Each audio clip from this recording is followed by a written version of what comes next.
Friends, આજે હું તમારી સાથે શેર કરીશ એકદમ નવી રીતે બનતા દૂધીના શાકની રેસીપી.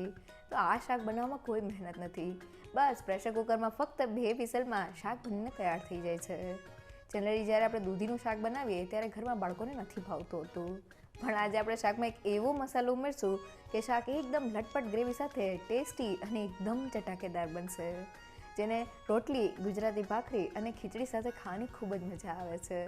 તો ચાલો રેસીપી શરૂ કરીએ. ગુજરાતી સ્વાદ સાથે દૂધીનું શાક બનાવવા માટે વજનમાં 400 ગ્રામ અને એક મીડિયમ સાઇઝની દૂધી લીધેલી છે. તો આ રીતની ગ્રીન અને મીડિયમ થીક દૂધીની પસંદગી કરવી, જેમાં બિયા એકદમ ઓછા હોય છે. હવે સૌથી પહેલા દૂધીના ડીટીયાના ભાગને કાઢીને પીલાની મદદથી તેની છાલને કાઢી લઈએ. હવે તેના 2 ભાગ કરી લઈએ. એક ભાગને લઈને વચ્ચે કટ લગાવીને તેના 2 ભાગ કરી લઈએ અને 2 ભાગમાં ફરી પાછી વચ્ચે કટ લગાવીને 4 ભાગ કરી લઈએ.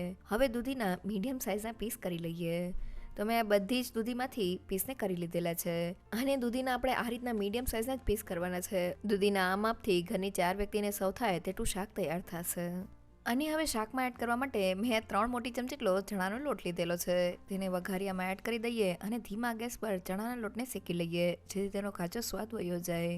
તો લગભગ 2 મિનિટમાં જ આપણો લોટ એકદમ સારી રીતે શેકાઈ ગયો છે. આપણે તેને બ્રાઉન નથી કરવાનો. ગેસની ફ્લેમ બંધ કરી દઈએ અને હવે શેકેલા ચણાના લોટને દૂધીના પીસમાં એડ કરી દઈએ. સાથે 1/4 ટીસ્પૂન જેટલો હળદર પાવડર, 1 ચમચી લાલ મરચું પાવડર, 1 ચમચી ધાણા જીરું પાવડર, અડધી ચમચી જેટલો કિચન કિંગ મસાલો, સ્વાદ પ્રમાણે મીઠું અને મસાલા એકદમ સારી રીતે દૂધીને કોટ થઈ જાય તેના માટે 1 મોટી ચમચી જેટલું તેલ એડ કરી દઈએ અને બધી જ વસ્તુને મિક્સ કરી લઈએ. તો બધી વસ્તુ મિક્સ થઈ ગઈ છે અને મસાલા એકદમ સારી રીતે દૂધીને કોટ થઈ ગયા છે, જેનાથી શાકમાં દૂધીનો સ્વાદ એકદમ સરસ આવશે. તો દૂધીનું શાક બનાવતી વખતે આપણે દૂધીના મીડિયમ સાઇઝના પીસ કરવાના છે. અહીંયા આપણે દૂધીના વધુ પડતા નાની સાઇઝના પીસ નથી કરવાના, નહીં તો પ્રેશર કુકરમાં દૂધી ઓવરકુક થઈ જશે. સાથે દૂધીના પીસને આપણે થોડા ચણાના લોટથી કોટ કરેલા છે. ચણાના લોટને લીધે દૂધીના પીસનો એકદમ સરસ શેપ જળવાઈ રહેશે. સાથે ચણાના લોટને લીધે શાકની ગ્રેવીને એક થિકનેસ પણ મળશે. સાથે દૂધીમાં કોઈ પણ જાતનો સ્વાદ નથી હોતો, એટલે દૂધીને મેં થોડા મસાલા સાથે કોટ કરેલી છે, જેનાથી મસાલાની બધી જ ફ્લેવર દૂધીમાં એબ્ઝોર્બ થઈ જાય. અને હવે ફટાફટ શાક તૈયાર કરવા મેં અહીંયા કુકર લીધેલું છે. તેમાં 4 મોટી ચમચી જેટલું તેલ એડ કરી દઈએ. ગરમ તેલમાં 1 ચમચી જેટલું જીરું, અડધી ચમચી જેટલા રાઈના દાણા, 1 નંગ જેટલું તમાલપત્ર, 1 ઇંચ જેટલો તજનો ટુકડો, 2 નંગ જેટલા લવિંગ, 1 પિંચ જેટલી હિંગ અને થોડા લીમડાના પાન એડ કરીને વઘારને સારી રીતે સાતળી લઈએ. અને હવે વઘારમાં 2 નંગ જેટલી લીલા મરચાની સ્લિટ્સ અને 1 મોટી ચમચી જેટલી આદુ લસણની પેસ્ટ એડ કરીને તેને સારી રીતે સાતળી લઈએ. તો એ વઘારમાં તમે કાઠિયાવાડી સ્ટાઇલ લસણની ચટણી પણ એડ કરી શકો છો. તો લગભગ 2 મિનિટમાં જ આપણા મરચા અને આદુ લસણ એકદમ સારી રીતે સતરાઈ ગયા છે. ગેસની ફ્લેમ ધીમી કરી દઈએ અને મસાલામાં અડધી ચમચી જેટલો હળદર પાવડર, 1 ચમચી લાલ મરચું પાવડર, 1 ચમચી ધાણા જીરું પાવડર અને મસાલા સાતળતી વખતે બળે નહીં તેના માટે થોડું પાણી એડ કરી દઈએ અને મસાલાને તેલમાં સારી રીતે સાતળી લઈએ. તો શાક બનાવતી વખતે મસાલાને આ રીતના તેલમાં સાતળવાથી શાકનો કલર અને સ્વાદ એકદમ સરસ આવે છે. તો લગભગ 2 મિનિટ જેવું થઈ ગયું છે અને મસાલા સતળાઈને તેની સાઈડ્સમાંથી તેલ છૂટું પડી ગયું છે. તો હવે મેં અહીંયા અડધો કપ અને 2 નાની સાઈઝના ટમેટાને ગ્રાઇન્ડ કરીને તેની આ રીતની પ્યુરે તૈયાર કરી લીધેલી છે. સાથે ટમેટા ફટાફટ કૂક થઈ જાય તેના માટે સ્વાદ પ્રમાણે મીઠું એડ કરી દઈએ અને બધા જ ટેસ્ટને બેલેન્સ કરવા માટે 1 ચમચી ખાંડ એડ કરી દઈએ અને ગ્રેવીને સારી રીતે સાતળી લઈએ. તો લગભગ 2 થી 3 મિનિટ જેવું થઈ ગયું છે અને ગ્રેવી એકદમ સારી રીતે સતળાઈ ગઈ છે. તો હવે આપણે ગ્રેવીમાં દહીં એડ કરવાનું છે. તો ગેસની ફ્લેમ બંધ કરીને ગ્રેવીને થોડી ઠંડી કરી લઈએ. તો લગભગ 1 થી 2 મિનિટમાં જ આપણી ગ્રેવી ઠંડી થઈ ગઈ છે. તો હવે મેં અહીંયા 1/4 કપ અને ફક્ત 4 મોટી ચમચી જેટલું દહીં લીધેલું છે. તેને એડ કરીને ગ્રેવીમાં સારી રીતે મિક્સ કરી લઈએ. તો દહીંને લીધે શાકનો સ્વાદ એકદમ વધી જાય છે. અહીંયા આપણે એ વાતનું ખાસ ધ્યાન રાખવાનું છે કે દહીં એડ કરતા સમયે આપણે ગ્રેવીને થોડી ઠંડી કરી લેવાની છે, જેથી આપણું દહીં જરા પણ ફાટે નહીં. તો ધીમા ગેસ પર લગભગ 2 મિનિટમાં દહીં એકદમ સારી રીતે ગ્રેવી સાથે કૂક થઈને ગ્રેવીની સાઈડ્સમાંથી તેલ છૂટું પડી ગયું છે.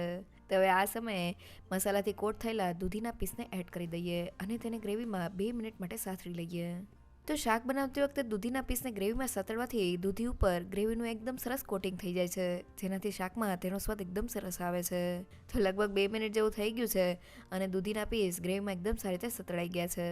તો હવે દૂધીને કૂક કરવા માટે તેમાં 1 કપ જેટલું ગરમ પાણી એડ કરી દઈએ અને તેને સારી રીતે મિક્સ કરી લઈએ. તો ઠંડા પાણીની જગ્યાએ થોડું ગરમ પાણી એડ કરવાથી શાકની કુકિંગ પ્રોસેસ ચાલુ રહે છે અને તેનો સ્વાદ અને કલર એકદમ સરસ જળવાઈ રહે છે. તો બધી વસ્તુ મિક્સ થઈને આપણી ગ્રેવી આ રીતના ઉકળવા લાગી છે. તો ગ્રેવી ઉકળવા લાગે એટલે પ્રેશર કુકરનું ઢાંકણ બંધ કરી દઈએ અને મીડિયમ ગેસની ફ્લેમ પર ફક્ત 2 વિસલ કરી લઈએ. તો શાકની ગ્રેવીમાં થોડું દહીં એડ કરવાથી શાકનો સ્વાદ એકદમ વધી જાય છે. દહીં એડ કરતા સમયે આપણે એ વાતનું ખાસ ધ્યાન રાખવાનું છે કે આપણે ગ્રેવીને થોડી વાર માટે ઠંડી કરી લેવાની છે, જેથી આપણું દહીં જરા પણ ફાટે નહીં. સાથે અહીંયા આપણે મોડા દહીંનો જ ઉપયોગ કરવાનો છે, ખટાશવાળા દહીંનો ઉપયોગ નથી કરવાનો. તો 2 વિસલ થઈને આપણું કુકર ઠરી ગયું છે. હવે તેને ખોલી લઈએ. તો તમે જોઈ શકો છો કે એકદમ લટપટ ગ્રેવી સાથે આપણું શાક બનીને તૈયાર થઈ ગયું છે. તો મીડિયમ ગેસની ફ્લેમ પર પ્રેશર કુકરમાં 2 વિસલમાં આપણું શાક બનીને તૈયાર થઈ ગયું છે. આપણી દૂધી એકદમ સારી રીતે કૂક થઈ ગઈ છે. પણ હજી આપણે શાકમાં એક એવો મસાલો ઉમેરવાનો છે કે જેનાથી દૂધીના શાકનો સ્વાદ એકદમ વધી જશે. તો ગેસ બંધ કરવાના ફક્ત 2 મિનિટ પહેલાં આપણે શાકમાં એડ કરવાનો છે મેગી મસાલા એ મેજિક, જે 10 જાતના મસાલા જેવા કે લવિંગ, એલચી અને જાયફળને ભેગા કરી શેકી અને પીસીને બનાવવામાં આવ્યો છે, જે જમવાના દરેક બાઇટમાં મેગી મેજિક ઉમેરે છે કલર, સુગંધ અને સ્વાદ. તો મારા રૂટીન જમવામાં બનતા ભીંડો, બટેટા અને ફ્લાવરના શાકમાં બસ મેગી મસાલા એ મેજિક ઉમેરવાથી તેનો સ્વાદ એક્સ્ટ્રા ઓર્ડિનરી થઈ જાય છે. તો હવે મેગી મસાલા એ મેજિકને શાકમાં એડ કરી દઈએ અને સારી રીતે મિક્સ કરી લઈએ. તો ગેસ બંધ કરવાના 2 થી 3 મિનિટ પહેલાં જ આપણે મસાલાને શાકમાં એડ કરવાનો છે. ઢાંકણ બંધ કરીને શાકને ધીમા ગેસ પર 2 મિનિટ માટે કૂક કરી લઈએ. તો મસાલાની એકદમ સરસ ફ્લેવર સાથે આપણું રેગ્યુલર દૂધીનું શાક પણ સ્વાદમાં એકદમ કમાલ બન્યું છે. મેગી મસાલા એ મેજિક સાથે તેને જરૂરથી ટ્રાય કરજો. તો લટપટ ગ્રેવી સાથે આપણું સ્વાદમાં એકદમ ચટાકેદાર દૂધીનું શાક બનીને તૈયાર થઈ ગયું છે. મેગી મસાલા એ મેજિક સાથે આપણું રૂટીન દૂધીનું શાક પણ સ્વાદમાં એકદમ જોરદાર બન્યું છે. તો તૈયાર થયેલા શાકને સર્વ કરી લઈએ.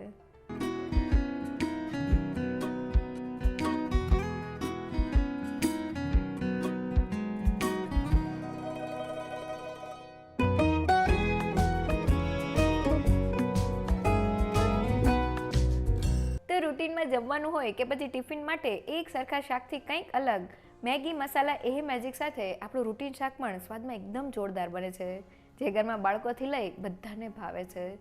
જો તમને મારી આજની રેસીપી ગમી હોય તો મને કમેન્ટ સેક્શનમાં જરૂરથી કહેજો.